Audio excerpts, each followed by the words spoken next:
Halo, berjumpa lagi di YouTube Araska. Kali ini, kita akan membahas tentang tips-tips menjuarai lomba pidato. Yuk, langsung kita mulai saja pembahasannya. Yang pertama adalah tips pada tahap persiapan. Pada tahap ini yang perlu kita lakukan adalah 1. Kuasai materi. Lakukan riset mendalam tentang topik yang akan dibawakan dan pastikan isinya jelas serta mudah dipahami. 2. Kenali audiens. Pahami siapa audiens Anda agar bisa menyesuaikan bahasa dan gaya penyampaian. 3. Lakukan latihan secara berkala. Sebelum tampil, pastikan untuk melakukan latihan untuk membangun kepercayaan diri dan kelancaran. Anda bisa berlatih membawakan pidato di depan cermin atau orang lain. 4. Siapkan alat bantu visual. Jika diperlukan, gunakan gambar, grafik, atau alat bantu visual lainnya untuk memperjelas poin-poin penting. Berikutnya adalah tips yang dapat dilakukan pada saat lomba. Pada tahap ini, kuncinya adalah kemampuan menyampaikan materi pidato secara menarik. Hal ini bisa dicapai dengan 1. Gunakan pembukaan yang kuat. Awali pidato dengan sapaan, kutipan, atau anekdot menarik untuk memikat perhatian audiens. 2. Gunakan bahasa tubuh yang sesuai dan meyakinkan. Tunjukkan kepercayaan diri melalui postur, gerakan tangan, dan ekspresi wajah yang tepat. 3. Jaga kontak mata. Lakukan kontak mata dengan audiens secara bergantian untuk menciptakan koneksi emosional. 4. Variasikan intonasi. Variasikan intonasi sehingga pidato tidak terdengar monoton. Misalnya gunakan penekanan saat menyampaikan poin-poin penting. 5. Kelola waktu. Berbicaralah dengan ritme yang pas, tidak tergesa-gesa, dan pastikan Anda berpidato sesuai waktu yang ditentukan. 6. Lakukan interaksi untuk melibatkan audiens. Misalnya dengan menyisipkan cerita, contoh, atau humor yang relevan. Ini berguna untuk menjaga audiens tetap terlibat dan menikmati pidato. Terakhir, berikan penutup yang kuat.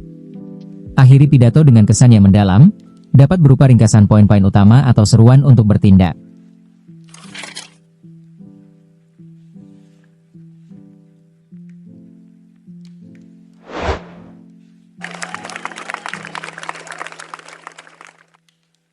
Assalamualaikum warahmatullahi wabarakatuh.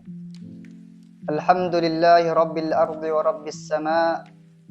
Khalaqa adama wa 'allamahul asma. Wa asjada lahu malaikatahu fil jannati daril baqa. Wa haddarahu minasy syaitani 'aladdil a'da. Wa sabaqa ma bihil qada. Fa ahbatahu ila daril ibtila wa ja'ala ad-dunya li dhurriyyatihi dara amalillahi dara jazaa. Ashhadu an la ilaha illallah laysa lahu andadu wa la syuraka wa ashhadu anna muhammadan sayyidur rusuli wal anbiya. Allahumma salli wa sallim ala habibina wa maulana Muhammadin sallallahu alaihi wasallam. Rabbi syrah li sadri wa yassir li amri wahlul 'uqdatam min lisani yafqahu qawli. Amma ba'du, qala Allah ta'ala fi kitabihil mubin ba'da a'udzu billahi minasy syaithanir rajim. Bismillahirrahmanirrahim. Yarfa'illahu alladhina amanu minkum walladhina utul ilma darajat. Sadaqallahul azim. Ayyuhal ahibbati fillah. Awalan, hayya bina nashkurullahi azza wa jalla alladhi qad a'tana ni'matan katsiratan hatta nastati'a an najtami'a fi hadzal makanil al-mubarak insyaallah. Thaniyan, nusalli wa nusallim ala sayyidina wa habibina Muhammadin sallallahu alaihi wasallam wa ala alihi wa sahbihi ajma'in jami'ul ashabi al-ahibba. Ayyuhal ahibbati fillah, ajlisu amamakum jami'an. Sa'ulqiya ilaikum khutbatan qasiratan tahta al-mawdu' ahammiyatut ta'allum. Kullu hada ليس إلا لأمر أساتذتنا المحبوب عسى الله أن يوفق ما سأقول. أيها الإخوة الأعزاء، طلب العلم فريضة علينا. قال رسول الله صلى الله عليه وسلم في الحديث الشريف: طلب العلم فريضة على كل مسلم، ووجوب طلب العلم كفة للرجل والنساء، للصغير والكبير، حتى قال صلى الله عليه وسلم: اطلبوا العلم من المهد إلى اللحد. أيها الإخوة الأعزاء، كن عالما ولا تكن جاهلا، لأن الله تعالى فضل عباده العالم على الجاهل، كما قال تعالى في كتابه الكريم: يرفع الله الذين آمنوا منكم والذين أوتوا العلم درجات. وكما قال صلى الله عليه وسلم: فضل العالم على العابد كفضل القمر على سائر الكواكب. وقال العلماء الأخيار: ليس المرء يولد عالما، وليس أخو العلم كمن هو جاهل. أيها الإخوة الأعزاء، لا بد أن نتغنم أوقاتنا بكثرة التعلم وتقليل اللعب، لأن التعلم وقت الصغار يسهل لنا لإقبال العلم وقوة في الحفظ. قال شاعر: التعلم في وقت الصغار كالنفش على الحجر، والتعلم في وقت الكبار كالنقش على الماء.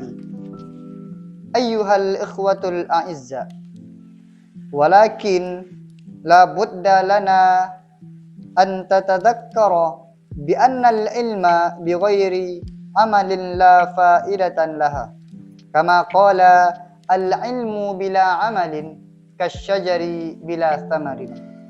لذا هيا بنا نعمل بما علمنا، ونبدأ من أنفسنا، وأهم شيئا الذي لا ننسيه: هيا بنا نبر والدينا ونحترم أساتذتنا، لأن ذلك كلها سبب النجاح في الدنيا والآخرة.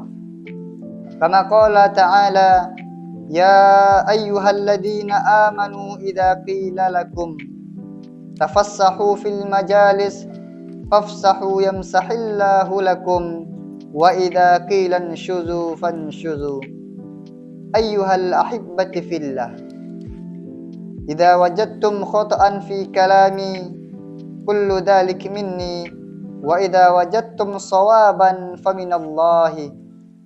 وأخيرا، هيا بنا نختتم هذا الكلام بالدعاء: اللهم اجعل أعمالنا صالحة واجعلها لوجهك خالصة، ولا تجعل لأحد فيها شيئا يا رب العالمين. هدانا الله وإياكم أجمعين. والسلام عليكم ورحمة الله وبركاته.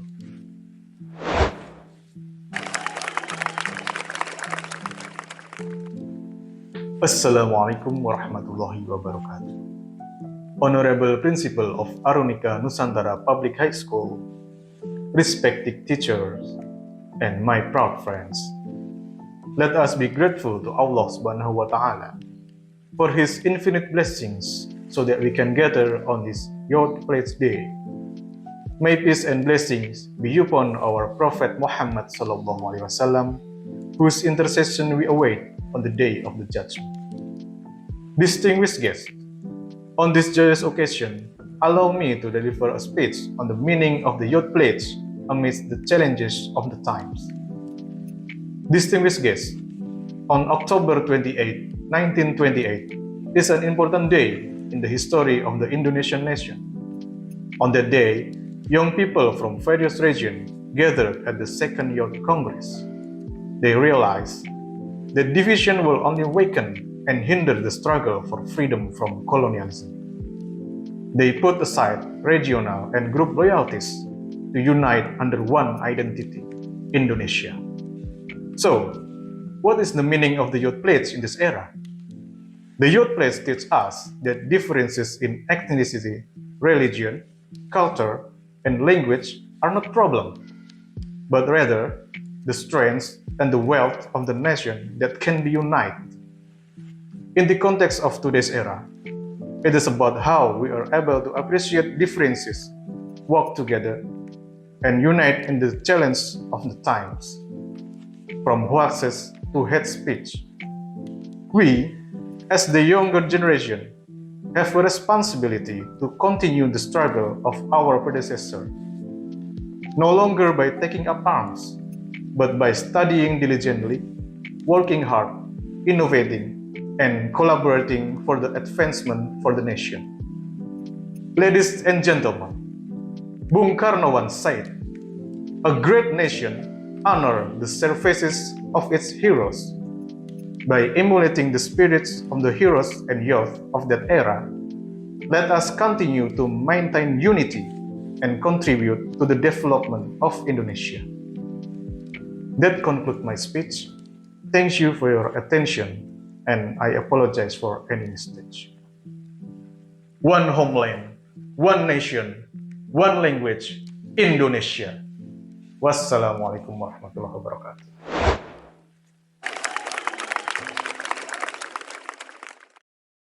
Assalamualaikum warahmatullahi wabarakatuh.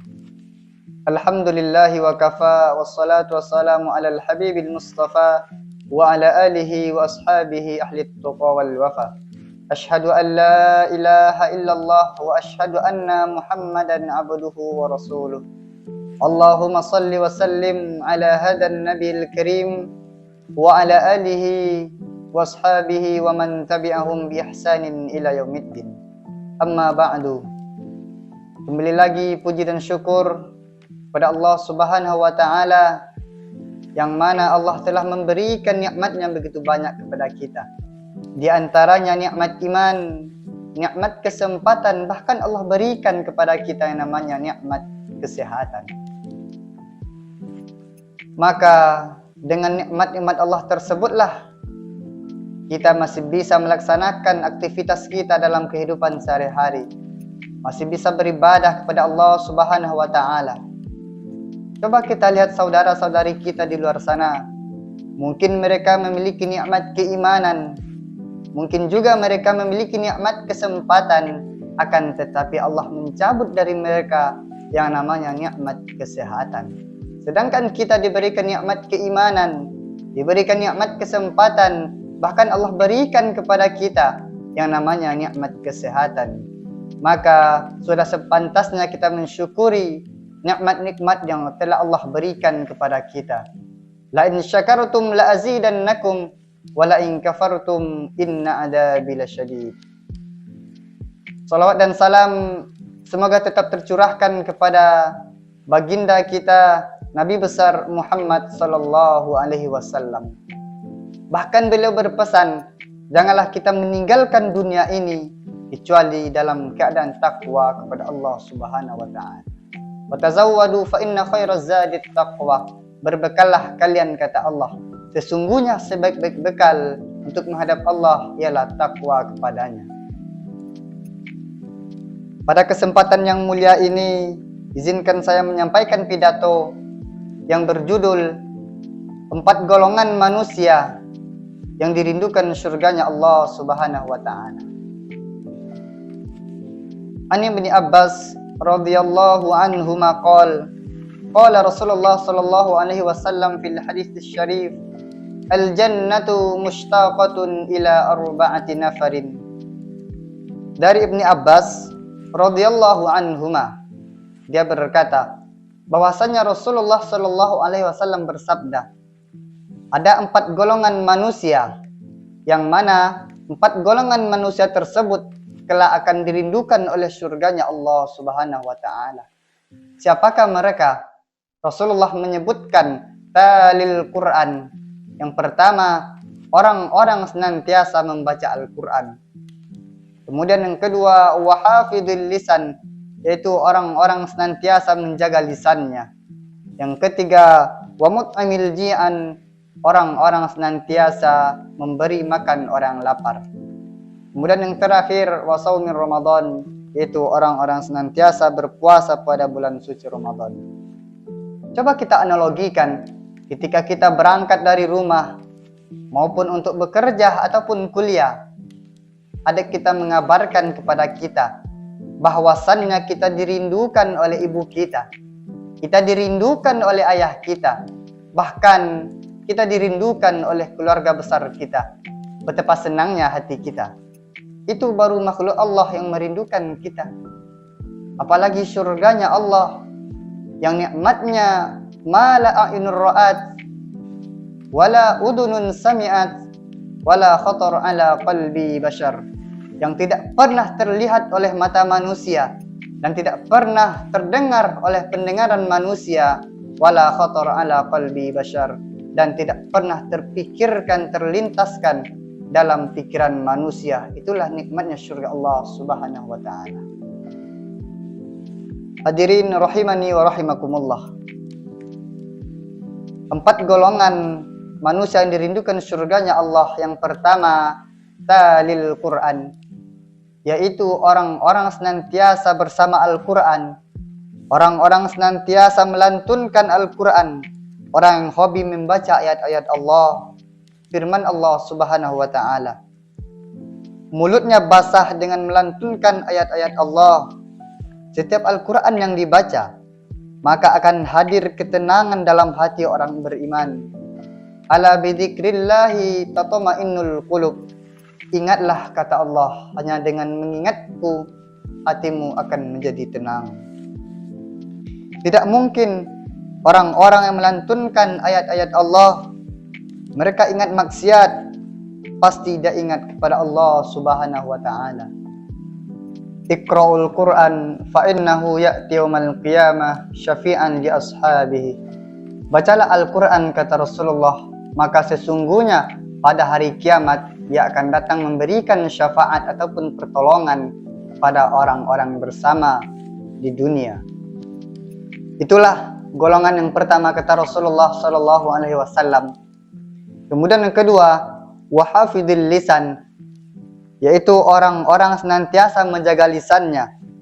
Orang selalu berkata, ketika dia melantunkan kata-kata, dia menyejukkan hati orang lain, menyenangkan hati orang lain, tidak suka sempah serapa, tidak suka caci maki ataupun menfitnah orang lain. Bahkan Rasulullah SAW menekankan dalam hadisnya, "Man kana yu'minu billahi wal yawmil akhir falyaqul khairan aw liyasmut." Barang siapa yang beriman kepada Allah dan hari akhir, maka hendaklah dia berkata baik, ataupun kalau tidak bisa berkata baik, lebih baik diam. Berapa banyak orang yang masuk surga karena lisannya? Berapa banyak juga orang masuk neraka karena lisannya? Bahkan pepatah Arab mengatakan, salamatul insan fi hifdzil lisan. Selamatnya manusia itu tergantung pada lisannya. Baik lisannya, baik juga nasibnya di dunia, di alam barzah, lebih-lebih di akhiratnya Allah Subhanahu wa taala. Pada suatu hari, Luqmanul Hakim diperintahkan oleh tuannya untuk menyembelih seekor domba. Kemudian Luqmanul Hakim melaksanakan perintah tuannya. Tuannya memerintahkan, engkau ambil organ yang paling baik, organ yang paling mulia dari seekor domba tersebut. Singkat cerita, Luqmanul Hakim mengambil lidahnya, kemudian memberikan kepada tuannya. Kemudian tuannya berkata, sekarang kamu sembelih satu ekor domba lagi. Kemudian engkau ambil organ yang paling buruk dari domba tersebut. Kemudian Luqmanul Hakim melaksanakan perintah tuannya dan kembali mengambil lidahnya. kemudian memberikan kepada tuannya. Tuannya berkata, "Ya Luqman, aku suruh engkau mengambil yang terbaik, mengambil yang paling mulia, engkau ambil lidahnya. Begitupun sebaliknya, aku suruh engkau mengambil yang paling hina, yang paling buruk, engkau tetap mengambil lidahnya. Mengapa wahai Luqman?" Luqmanul Hakim menjawab tuannya, "Baiknya seseorang, buruknya seseorang tergantung pada lisannya, tergantung pada ucapannya," kata Luqmanul Hakim. Itulah golongan yang kedua, kata Rasulullah Shallallahu Alaihi Wasallam. Kemudian golongan yang ketiga, wa mut'imil ji'an, yaitu orang-orang senantiasa memberi makan orang lapar. Sempat dia berbagi dengan rezeki yang Allah titipkan kepadanya. Berapa banyak dia mensyukuri nikmat Allah. Ketika diberikan nikmat, dia menjadi orang pandai bersyukur, tidak menjadi orang yang ingkar ataupun kufur. Dia berikan makanan kepada orang miskin, dia berikan makanan kepada anak yatim.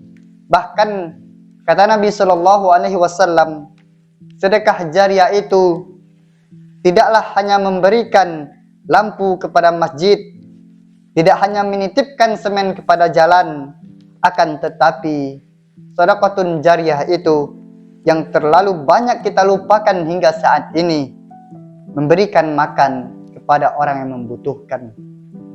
Bahkan Rasulullah mengatakan, al-yadul ulya khairu minal yadis suflah.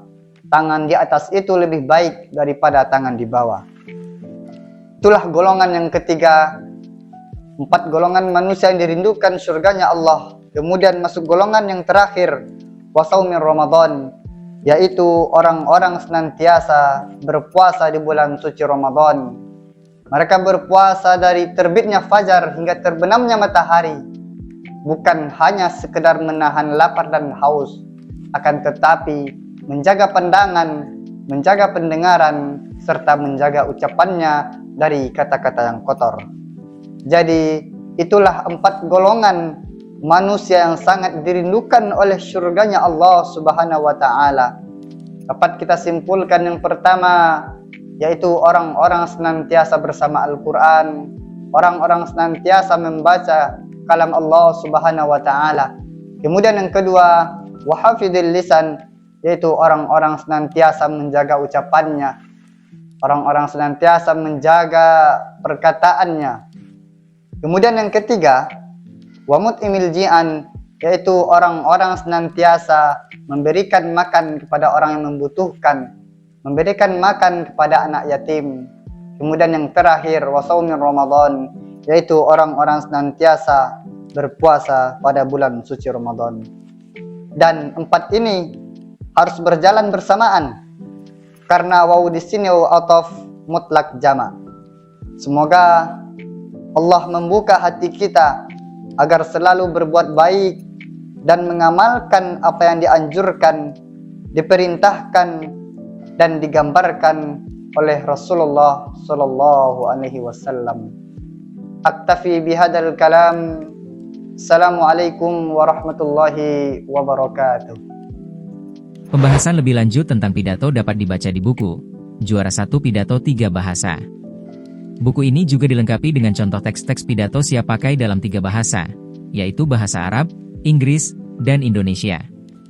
Tema pidato yang diangkat dalam buku ini pun beragam, mulai dari pidato untuk acara keagamaan, hari besar nasional, maupun tema-tema umum.